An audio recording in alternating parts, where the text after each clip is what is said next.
Ethos, everything Tyrrellspass has on show. Ethos is a voluntary community group, and our aim is to raise awareness of our rich natural and cultural heritage. We try to promote an understanding and an appreciation of all that we have inherited from our immediate and remote ancestors. Our geological, archaeological, historical and cultural inheritances provide us with ample scope for exploration. And we hope that the next generation will inherit a better environment than the one we have so seriously damaged. We do have real and immediate threats to our local environment, and we ask the question, do farming practices need to move away from traditional beef and dairy and towards more sustainable and less environmentally harmful practices? Clearing hedgerows to create larger grazing fields is very evident in our immediate environment. Farm subsidies need to reflect and accommodate a more sustainable agricultural model.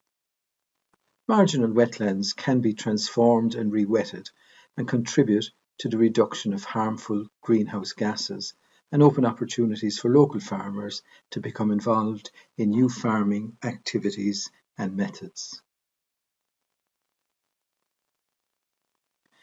Evidence of a post-glacial landscape defines our local landscape. It has left us our raised bogs and some of the best textbook examples of eskers, outwash plains and Came and Kettle topography. This landscape can support a unique flora and fauna which, if developed imaginatively, could make our landscape as attractive as the Burren. Local, national and EU support for our local farmers to become the guardians of this inheritance could help to transform current farming practices which contribute hugely to global warming. There is little evidence that existing legislation to protect our hedgerows and landscape is being implemented. Meet Jimmy Feary Sr., who has been cutting turf in the traditional way for decades. Jimmy has a love and understanding of the world of nature and epitomises the deeply entrenched connection that generations had with peatlands. Winter fuel for personal use was the reward for the long hours spent on the bog.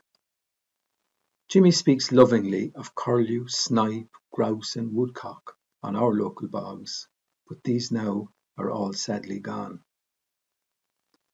The harvesting of peat for home heating is still a common choice.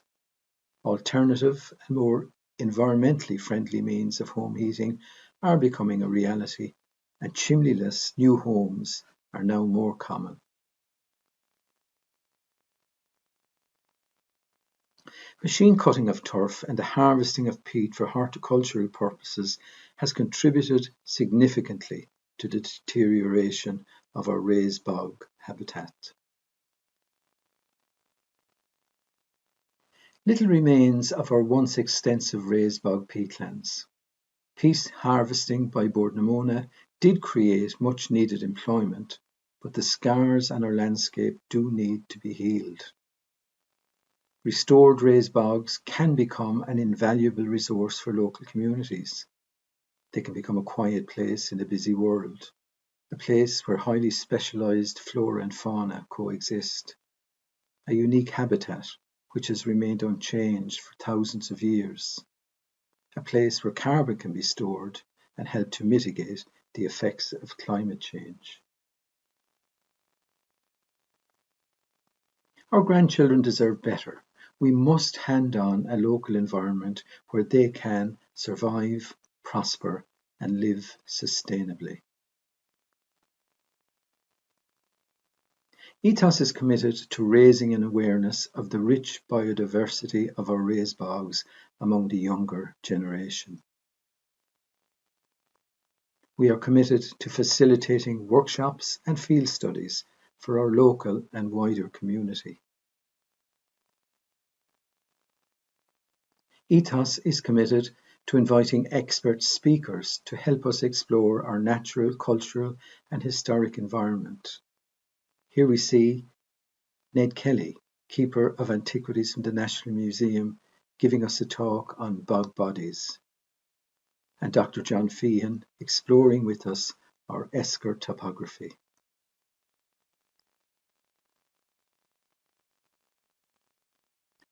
During lockdown period of spring and summer, Ethos surveyed Cloncrow and its hinterland, specifically targeting moths and butterflies.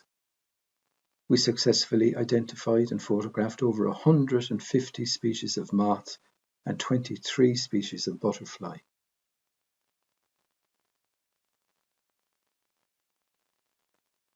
Our Ethos committee at the moment is busy developing a bog and village trail, which we hope will be completed next summer. This will increase the awareness of our local and wider community to the rich biodiversity of our immediate environment and of the village's unique historic, architectural and cultural inheritance. As a community, we are thrilled to witness the groundbreaking work being done by the KRP project on Cloncrow. This work will greatly enhance biodiversity on the bog and hopefully bring back one day the curlew, the snipe, the grouse and the woodcock, so fondly remembered by the older members of our community, especially Jimmy Feary Sr. The whole concept of re-wetting and recreating the conditions where carbon will be stored for generations has to be extremely exciting. So thanks to KRP from Ethos Tyrrellspass, and thank you.